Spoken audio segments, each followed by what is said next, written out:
पहाड़ों के बीच एक वादी थी जिसे लोग चांदनी वादी कहते थे। वहां का आसमान रात को सितारों से यूं चमकता था जैसे किसी ने नीले मखमली पर्दे पर हीरों की बारिश कर दी हो। दिन के समय सूरज की किरणें सुनहरे धागों की तरह पेड़ों की शाखों से लिपट जाती और तितलियां रंग बिखेरती फिरती। वादी के बीच एक झील थी जिसका पानी इतना साफ था कि उसमें चांद भी शर्मा कर झांकता। यह वादी आम इंसानों के लिए छिपी हुई थी। कहा जाता था कि यहाँ सिर्फ वही पहुँच सकता है जिसे किस्मत खुद रास्ता दिखाए। वादी में परियां रहती थी, नर्म और नाजुक, चमकती आंखों वाली, जिनके पंख रोशनी की लकीरों से बने लगते। वे जादू जानती थी, लेकिन इस जादू का एक नियम था, वादी का राज इंसानों से छुपाना। एक दिन वादी की सबसे छोटी परी, लूमिया, झील के किनारे मोती चुन रही थी। अचानक उसे पेड़ों की ओट से एक साया नजर आया। वो चौंकी, क्योंकि यह साया किसी परी का नहीं था। यह एक इंसान था, एक नौजवान लड़का, नाम राफी, जिसकी आंखों में हैरानी और डर दोनों थे। राफी का सांस फूल रहा था। वो बोला, मैंने ये जगह सपने में देखी थी, और आज सुबह जब आंख खुली तो मैं खुद को उसी रास्ते पर पाया जो सीधा यहाँ आ रहा था। लूमिया ने हैरानी से उसे देखा, क्योंकि किसी इंसान का वादी में आना असंभव समझा जाता था। उसने फौरन बाकी परियों खबर देने का फैसला किया। शाम को वादी के बीच बड़े चमकदार पत्थर पर परियों की सभा हुई। सब परियां राफी को घेरे बैठी थीं। कुछ शक की नज़र से देख रही थी, कुछ डर रही थी। वादी की सबसे बड़ी परी, सेलिना, बोली, यह वादी हजारों साल से इंसानों से छिपी है। अगर यह रास्ता खुल गया है तो इसका मतलब है कि हमारे जादू की दीवार कमज़ोर हो गई है। राफी ने गंभीर स्वर में कहा, मैं दुश्मन नहीं हूँ, लेकिन मुझे लगता है कोई ताकत मुझे यहाँ लाए है, और ये ताकत तुम्हारी दोस्त नहीं बल्कि दुश्मन है। अगले ही दिन वादी की शांति टूटने लगी। झील का पानी हल्का हल्का काला होने लगा, फूल मुरझाने लगे और रात को अजीब सी सरगोशियां सुनाई देने लगीं। लूमिया को लगा जैसे कोई साया वादी के किनारे मंडरा रहा है। राफी ने कहा, यह वही है जिसका मैंने जिक्र किया था। मैं अपने सपने में एक काले चेहरे को देखता हूँ जिसकी आंखें लाल हैं।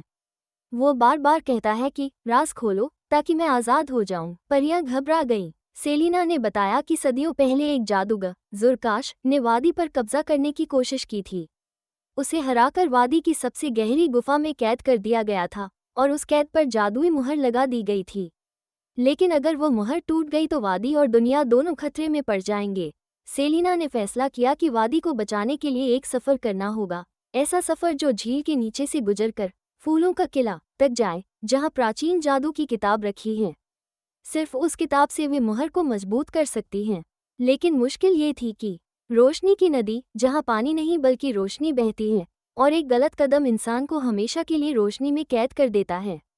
साय का जंगल जहां पेड़ खुद से हिलते हैं और रास्ता बदल देते हैं।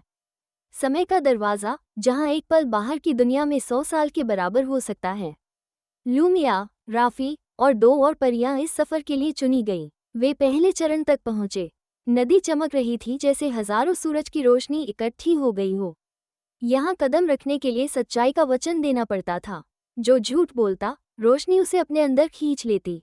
राफी ने कदम रखने से पहले कहा, मैं वादा करता हूँ कि मैं इस वादी का राज कभी किसी इंसान को नहीं बताऊंगा। रोशनी ने रास्ता खोल दिया। सबने सुरक्षित पार किया। ये चरण ज्यादा खतरनाक था। जंगल में अजीब सन्नाटा था, जैसे समय थम गया हो। पेड़ों के साए जमीन पर सांपों की तरह रेंग रहे थे। अचानक एक साया राफी पर झपटा। लूमिया ने तुरंत अपना जादू इस्तेमाल किया और रोशनी की चमक से साया पीछे हट गया। लेकिन वो जान गई कि साए उनका पीछा नहीं छोड़ेंगे। आखिरकार वे जंगल से निकले, मगर राफी के बाजू पर एक काला निशान पड़ गया था, जैसे किसी ने वहां अपनी मुहर लगा दी हो। आखिरी चरण एक सुनहरी मेहराब थी जो हवा में तैर रही थी। उसके बीच घूमते बादल और चमकते सितारे नजर आ रहे थे। यहाँ कदम रखने के बाद किसी को जल्दी करनी थी, वरना समय के धोखे में फंसकर हमेशा के लिए खो सकता था। सबने एक दूसरे का हाथ पकड़ा और दौड़ते हुए दरवाज़ा पार किया।